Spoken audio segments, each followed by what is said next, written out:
Hello and welcome to the Rabyd Atheist. I'm Ed Raby, a former pastor turned atheist, now compassionate anti-theist. Welcome to my channel. Subscribe to join the Rabyd Nation. If you want to learn more about our mission as the Rabyd Nation and how to support it, stay to the end of the video to learn more. Today is Rabyd Reflections. I'm kind of wrapping up the week that ends in June 8th, 2024. And today I'm going to hit the topic of Pride Month, and I also want to hit some observation about presuppositionalist apologetics, and these are just my opinions as well. And then I want to also hit a few other minor issues, usually directed based on comments and things like that. So as usual, I'm kind of just wrapping up the week. I want to talk about Pride Month here at the beginning of it before we all get weary of it, which is one of my problems with it. I suppose I should state for the record that I am very supportive of any LGBTQ people. I don't care what your letter is, I will support you.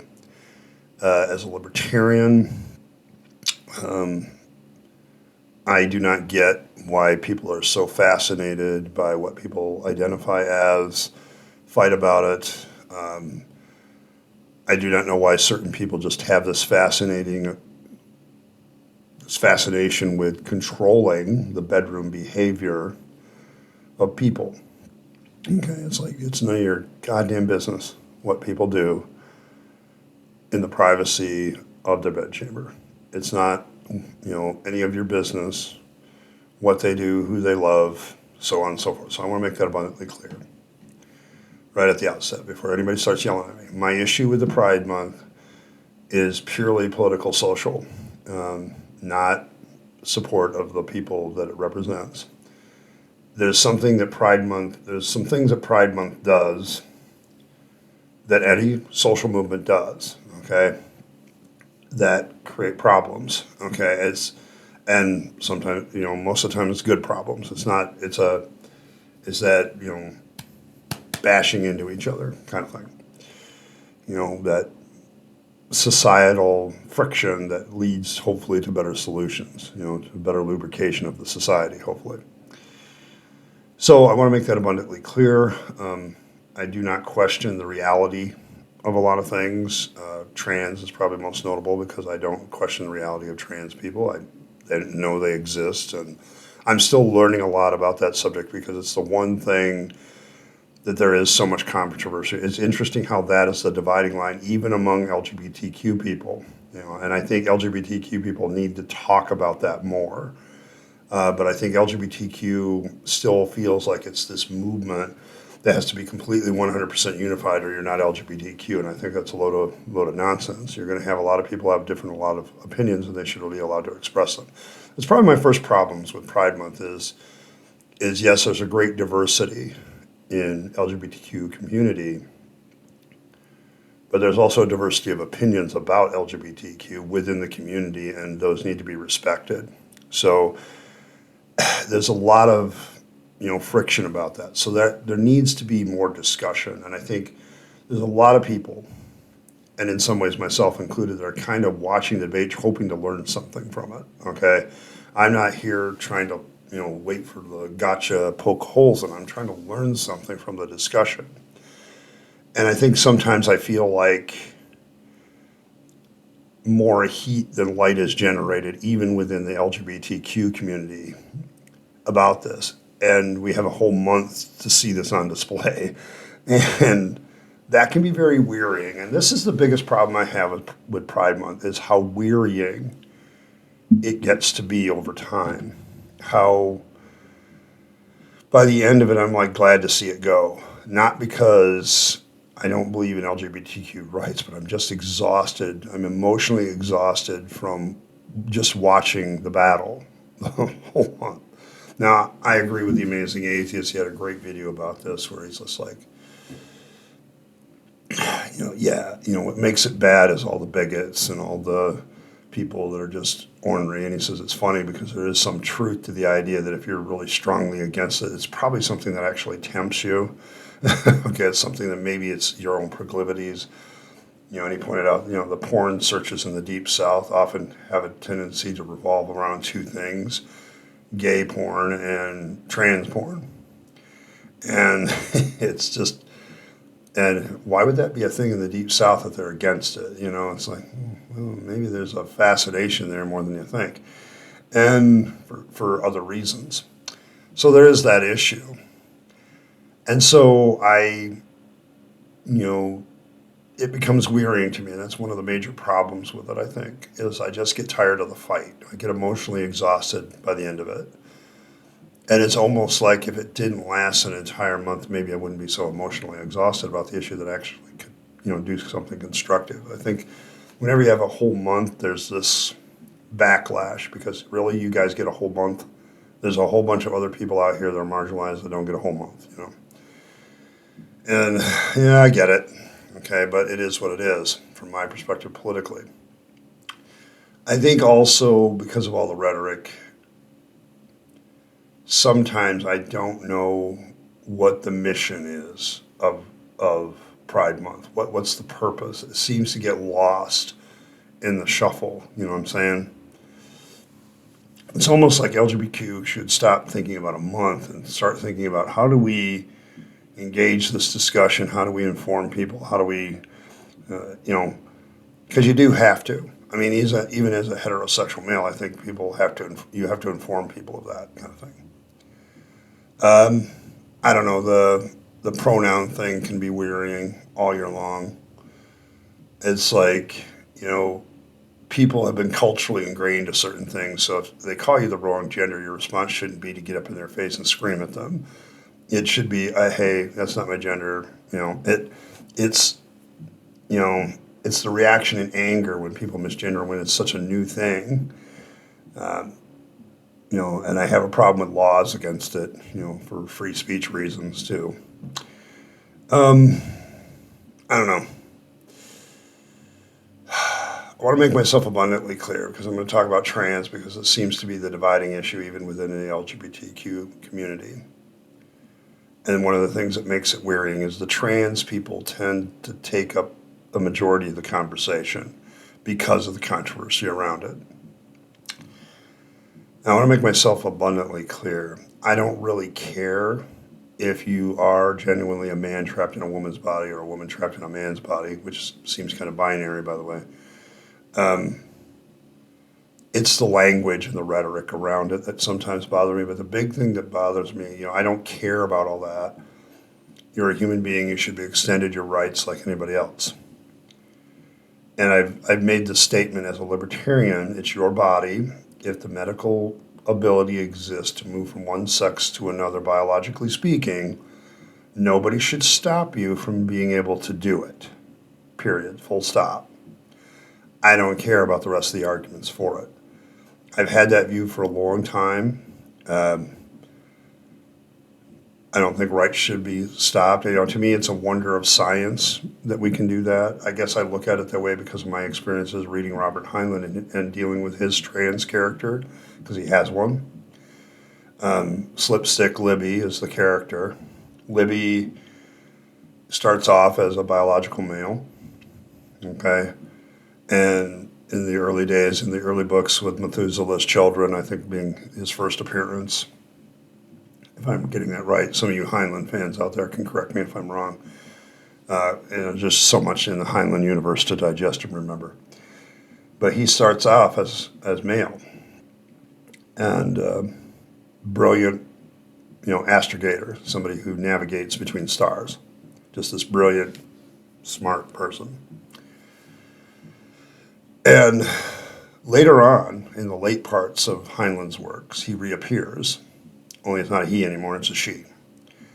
And Libby has gone through the transformation that is allowed by the technology of the time. He has taken his brain and put it into a female and become a she. Complete transition, because the body he chooses is his genetic makeup, except they've changed one chromosome to XX instead of XY. And so they take the brain, spinal cord stem, and put it in this new body. And the character not only does the transition, but proceeds to get married to the main character, Lazarus Long, and has children with him. So Libby ends up being a mother.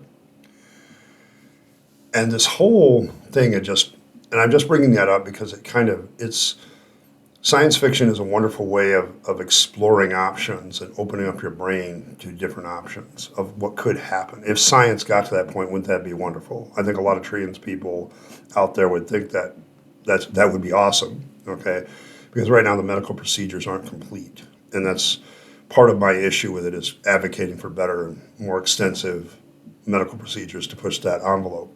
Because I think it's something that needs to be done.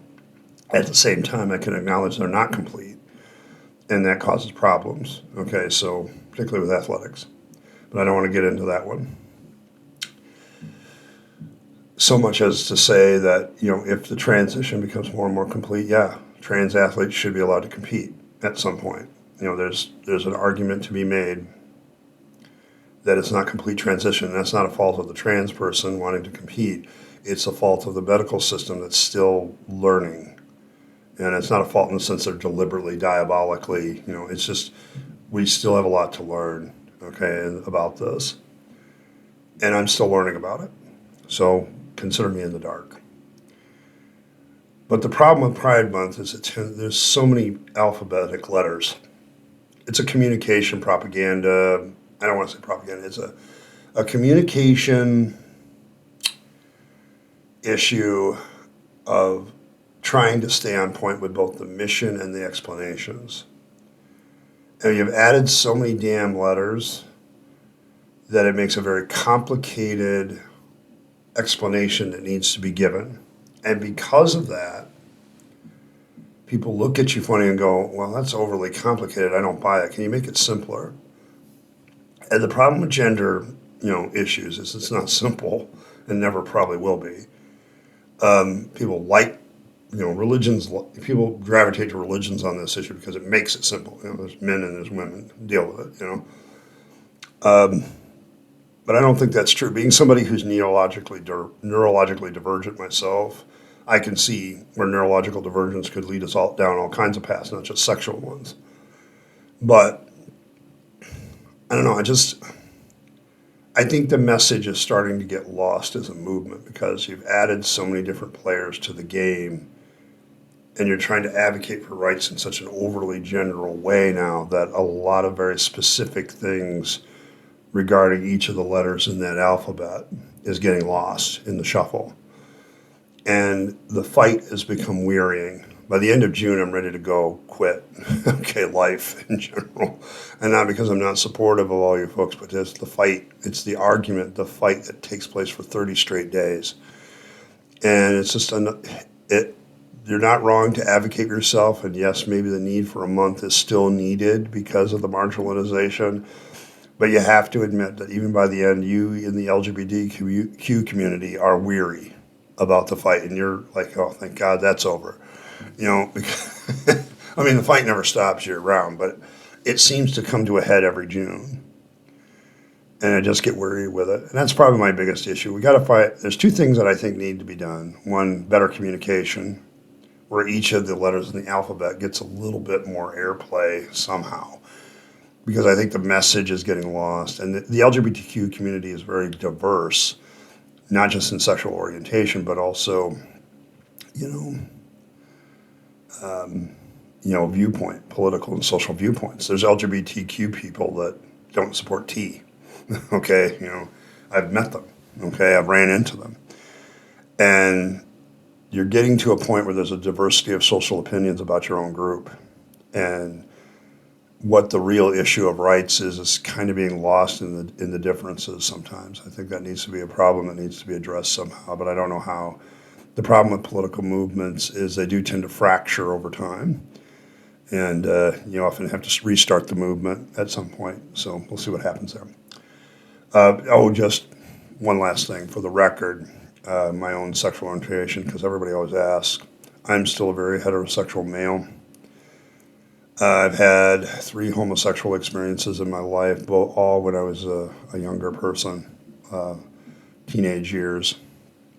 And every one of them never creeped me out. I didn't get the ick from it or whatever they call it these days. What I did get was a meh. It's like it just didn't thrill me.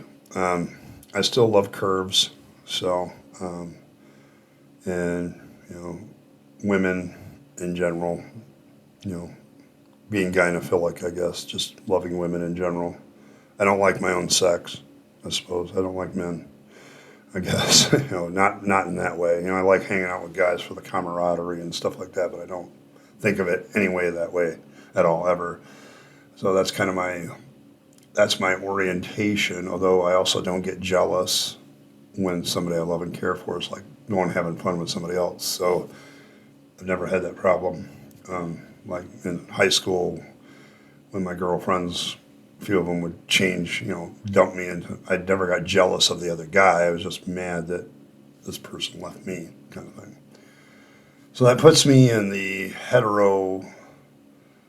possibly hetero-flexible category, plus a little poly, in orientation, in the sense that I could handle that. That said, I would fully accept, a heterosexual, monogamy situation. So, I'm very open, I guess, in a lot of respect to that. So that's my own orientation, so everybody knows. All right, I want to switch it up, pretty hard switch to presuppositional apologetics. This is observation that I have at this point about presup apologists, and it's beginning to make me a little bit weary with them, because I think much like a lot of things I've talked about so far, the presuppositionalist apologetics just try to emotionally break you down.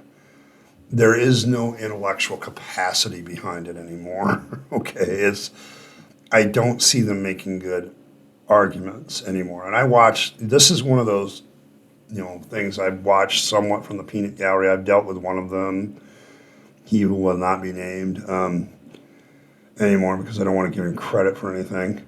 But, his followers still come around here and give me a hard time with shit. Anytime somebody says Orthodox Christianity, I cringe these days, because I know what's coming. It's an emotionally wearying thing. And I've been watching the fight between Breakfasttacos and Dawkins, and I think what Breakfasttacos does is brilliant, because he does presuppositionalist atheist apologetics, and he basically does the same technique, only from an atheist secularist point of view. And boy, do the presuppositionalist theists just lose their shit. They really do when that happens, because Breakfasttacos is brilliant there, because he's illustrating absurdity by being absurd. A very underrated guy. I mean, if you're into that kind of bombastic argumentation stuff, I'm not into participating in it, but I sure as hell it's fun to watch. And so I've been watching this fight for a while, in the sense that I watch these presuppers, and it just strikes me as so intellectually dishonest. Because at this point, you're basically saying, I'm not giving up certain presuppositions about the world or about my faith, my beliefs. God is the default. They come at you with God as the default. And my response is, no, I can easily do that and say non-God is the default. And that's what Breakfasttacos does. He just points out that, no, I can presup anything. Okay, and that's the problem with presuppositional apologetics, is you're creating this group of things or don't know, or whatever you want to call it, and putting an intellectual shield around it, like it's not supposed to be touched.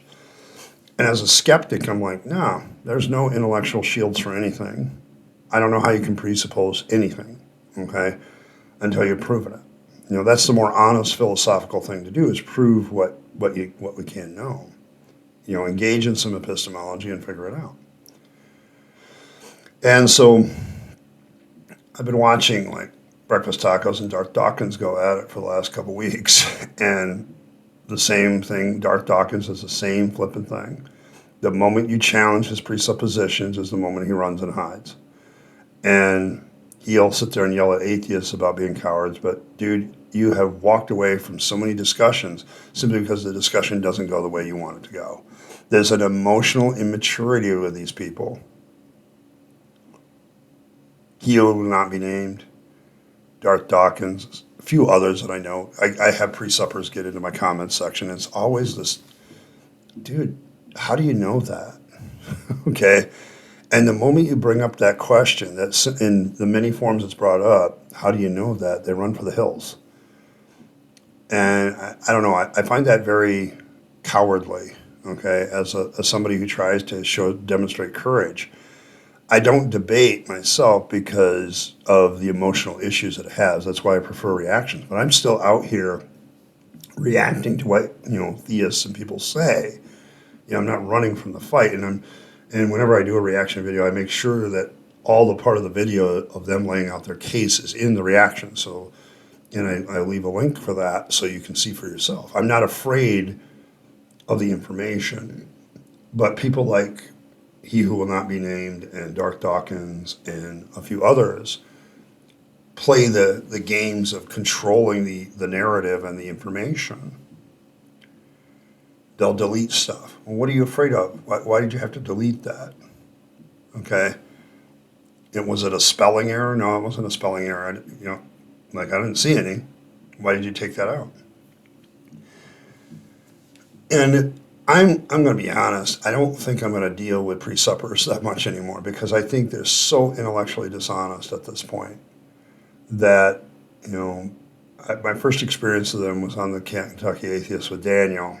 And it's like, dude, you're being dishonest with yourself, okay? Because you're lying to yourself by creating these certain things of knowledge that you will not attack. In fact, they become the presupposition for all your debate. It's the whole general tone of it. And I think most apologists would go, yeah, that's, even as a theist, I would have probably looked at it and go, that's just dishonest. There's no such thing. What are you afraid of? Okay? If what you say is true, then you shouldn't be afraid to have it examined because in the examination it would show itself to be true. And I don't get it. I just don't get it. And so I get away from that. So there's that. Let's see, the only comment I really remember from theists this week is somebody wanted to go into this whole issue of math, and it was a TLDR situation because I just don't have the time to read the whole thing. But I want to make myself abundantly clear about math.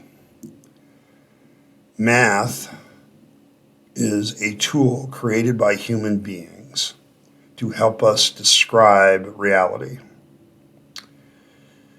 and put some numbers and descriptions and things that allow us to predict better what's going to happen, allow us to understand and predict.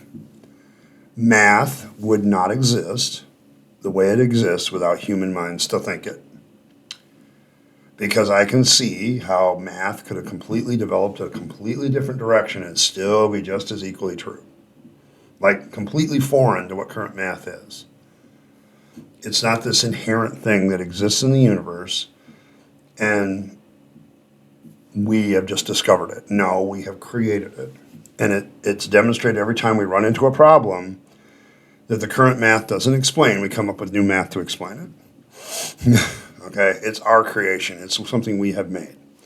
So the argument for math just doesn't work for me. Never has. Because it's like I can document how humans have created this thing to describe reality. So when you come at me with this proves God, or prove some sort of concept of God. When you come at me with all that, okay, I kind of dismiss it out of hand because it's like, no, I think we have a fundamental disagreement on what math is. And that's a problem. And it's going to continue to be a problem. So, and I don't think we're going to get anywhere with it. So let's move along here. Thank you very much. A few other comments that were just plain snarky, who am I? I'm a narcissist because I dare question the God of the Bible. And, I don't know. Am I the one with the ego? Am I the one that thinks so much of themselves that there's a God out there that gives a shit about me to the point that he will save me from my sins, set me on the path, and give me eternal life? And I'm one of a very small select group of people because I'm so good and wonderful. Oh no, I'm a sinner, and it's God's grace. I said, well, why didn't God just save everybody then? But the fact is there's a lot of narcissism and a lot of self-pride and behind the idea of belief and faith, in my opinion. Okay, so it could cut the other way. I had somebody object to my use of Stockholm Syndrome. They were offended by it. Had a very short, brief conversation, and then I realized the person didn't really know what they were talking about. And they were more offended by the fact that I used the term about a particular group of people than anything else. And I'm going to continue to use that term because it's a real term used in psychological circles. It's, debated, admittedly debated, but it's still there. It's still something that's real, okay? That's debated. It's stuff that's happened. Okay, it's not about being offensive. And also at this point, anybody who's offended at what I say, as a Stoic, I'm going to tell you, well, thank you for admitting to me that you're easily manipulated, because I know this is true as a pastor. Okay, when people tell me they're offended, I feel sorry for them, because you've just told me that you're easy to psychologically manipulate. In fact, if you admit to a lot of strong emotions, I think one of the realizations that you should realize is that people can use that emotion to manipulate you. Okay? I did it all the time as a pastor.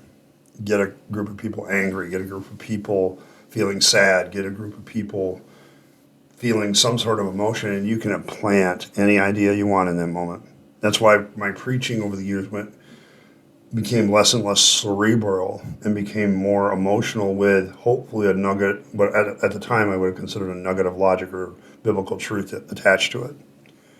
Because I knew the doorway to changing people's minds about a subject is to get them emotional and then implant the idea and then let them take off with it.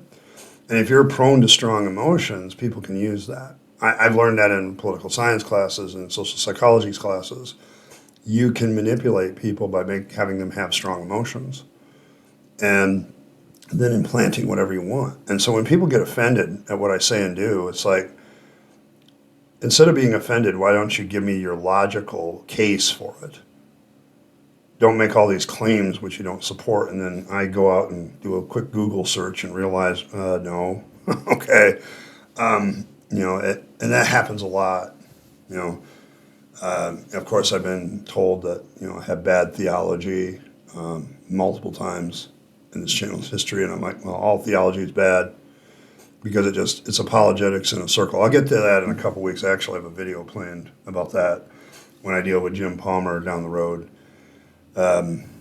There's that's coming, where I'm going to talk about theology and what theology really is. And most of you people that think theology is a strong, hard science about God, that's not true. As somebody with a master's degree in the subject, it's not true. Okay, it's just not. Some of you youngsters out there somehow think theology is your magic bullet, and I got news for you. There's a lot of misfires and a lot of dum-dum bullets, and in the Roger Rabbit sense of dum-dum bullets. So my issue with that, of course, is, having been a theologian for many years, and maybe I am still an atheist theologian. Nobody's ever really asked that question. I still am an atheist who looks at the theology of people who do believe and go, yeah, okay. No. Okay. So there's that. But, a lot of things are coming on the channel where I'm going to deal with some of those issues. And so I don't want to spend an overly long time talking about them here. A lot of reaction last week to my discussion on Trump. So far, the trial, depending on who you talk to, has had some effect or minimal effect. Mr. Trump being indicted and convicted has had very minimal effect on the polls, as far as I can tell, and as predicted. So I don't know. I just, okay, you do you, I guess. But I watched another one by the Amazing Atheist. He did another video earlier where he talked about, well, why are we picking truth? Because we're all depressed. Every single American is just suffering from some level of depression. And Biden doesn't cure that. He isn't strong enough a leader to cure that. There's an emotional thing that we do at every election. And the emotions of this election are, did we really flippin' need a sequel? Okay, did we really need this at all? And it's kind of like akin to having a beloved, movie franchise, and they add a sequel to it, and you're like, no, we didn't need this. Okay, we didn't want this, we didn't need it, and it's not going to go well. And I think the analogy that the Amazing Atheist uses of gruel versus a cheeseburger is really coming up. And I think that's kind of, well, the gruel we've been eating for the last 4 years about a lot of subjects just isn't satisfying to us because it's the same old bullshit all the time. And now we want to switch back to the cheeseburger because at least it's somewhat comforting in some ways. It's a brilliant analogy, but I do think there's an accuracy to the melees, the angst, the just overall depressive state that the American public has right now about this election coming up. It's just not exciting. I don't know. I feel like there's going to be a low voter turnout for this one. And it's going to be like, I don't care anymore. Just F it. I'm done. And I'm kind of in that mode. I'll be honest. I don't care for any candidate that's running right now. And so I always tell people, you do have if you legitimately make a choice not to vote because you don't want any of these candidates to be in there, that is a perfectly legitimate choice. Okay, it is, and nobody should yell at you about that. Okay, and I don't know. I think George Carlin is making more and more sense all the time with this one. I'm not going to vote. I'm not going to be responsible for anything that happens on this one. I think it's a brilliant take on it because, no, you people are the ones who voted for this. You're the ones that are responsible. I didn't vote for it, so I'm not responsible, and I have every right to gripe about your bad decision. Okay, so that's affecting me, So there's that. Yeah, I think that's about it. I mean, there's just a lot of stuff this week. I've been watching a lot of back and forth between apologists and theists this week. I can't watch everything in the atheist sphere. I can't watch everything in the theist sphere, of course.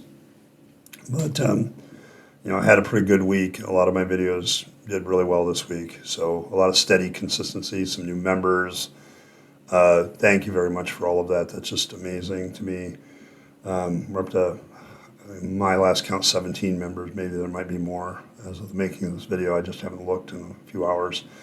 So, thank you very much for all of that. And, that's some of the ways to support the channel. One of them is membership. If you like what I do, you want to see more of it and encourage me more to make the videos you like, membership is a good way to do that because I don't have to worry about the YouTube algorithm as much. I can focus on videos that people want instead. And membership allows me to do that. It's, if you have a content creator of any type that you really love and support, the best way to support them financially is membership. If you can't afford that, of course, just, make sure you're watching their videos and liking them. Getting attention helps us.